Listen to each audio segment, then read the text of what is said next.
How do we practice this Vairagya? How do we see the eternal in this non-eternal? Gaudapada says, and that is the teaching of the Mandukya Upanishad, look at our lives. Our day has these three experiences: the waking experience, the dream experience, and the deep sleep experience. What are we? Who am I? What am I? Am I this person who's sitting here or talking here? Am I the person who, when I fall asleep, maybe I'm walking in somewhere in Mumbai or in Delhi in a dream? Am I that person? Or is it the blankness of deep sleep, knowing nothing, knowing neither myself nor the world? Am I that person? That experience? Gaudapada says, the Mandukya says, you are the one consciousness in which the waker and the waker's world appears, in which the dreamer and the dreamer's world appears, in which the deep sleeper and the deep sleeper's world, I won't say appears, does not appear, blank. You are one consciousness. You are not the waker. The good way of understanding this is our dream example. In our dreams, our mind, when we fall asleep, it constructs a world. And in your dream, you are there also, right? You are also there in your own dream. You don't think it's a dream. You think you are there and you are experiencing something. It's like waking. It's only when you wake up from the dream, that moment of waking up, what is your discernment? What is your understanding? What is your viveka? Oh, it was a dream. All of it, all the people I saw, all the places I went to, all the time that passed, all the events that happened, and most interestingly, even I myself in that dream, that body, that person in the dream, all of it was dreamt up by my mind. And I wake up saying, oh, it was just a dream. But note, all of it was your mind. You alone became the subject and the object. You alone became the good and the bad. You alone became pleasant and unpleasant experiences. You alone became time and space in your dream. Exactly like that in the waking also, not the mind. It is consciousness alone which appears as the waking experiencer, you the subject right now, what you think yourself to be, and your world, this world. Both of them are appearances in one consciousness which you really are. That one consciousness is apart from the waker, dreamer and deep sleeper. So the fourth, it's called the fourth Turiyam. First waker, second dreamer, third deep sleeper, fourth is the Turiyam. Is apart from it, but also underlying it, the ground of these three. Just like you, the waker, when you dream, you are apart from the dream person or the dream world, but you are the ground of that. Because of you, the dream and dreamer and the dream person and the dream world appears. In the same way, you are the one consciousness apart from the waker, dreamer and deep sleeper, and yet in and through the waker, dreamer and deep sleeper. This is called Atma Anatma Viveka. Remember, what are we doing now? Viveka, discrimination. Atma Anatma Viveka. Self, non-self.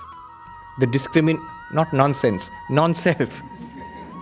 The discrimination between self and non-self. Atma Anatma Viveka. Note some three things about it. One is the one consciousness is neither born nor dies. It's the person in the dream or in the waking who is born and dies. The body is born and the body dies. People are born and die. Things are created and destroyed. Things in the dream or in the waking world are non-eternal, temporary. They're subject to birth and death. That consciousness is not subject to birth and death. Atma is nityam, eternal. Anatma, not self, anityam. This is viveka, nitya anitya viveka. Another thing note, even in this world right now, everything is changing, but the consciousness to which appears this changing world, that consciousness is not changing.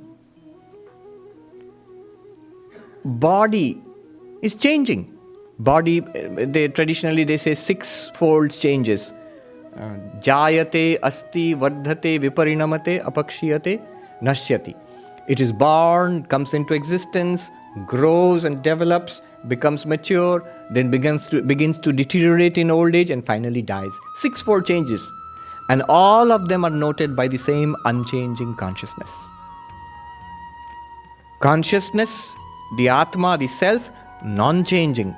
Everything else in the world, whether it's waking world or dream world, changing. Deep sleep world, in the deep sleep no change is noted, but the deep sleep state itself changes into the waking and dreaming. So, Atma, Nirvikara. Nirvikara means unchanging. Anatma, Savikara. It changes. Whether it's the waking world, dream world or deep sleep. Note one more thing. Another point. This is the deeper point. The Turiyam, the pure consciousness, and the waker, dreamer, deep sleeper, are they different? They're actually not different. You, the person in your dream, and you, the person who's dreaming, are the two of you different? No. You, the dreamer, when you are sleeping in your bed and dreaming, you yourself have become the person in your dream, right? That person in the dream is not different from you. You exist without that person in the dream.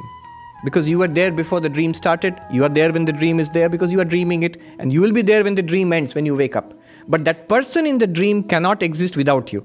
As long as you dream, you, the person in the dream, you will be there. When you do not dream, that person is not there anymore. So, what is the point here? Atma Satyam Anatma Mithya. Very important point.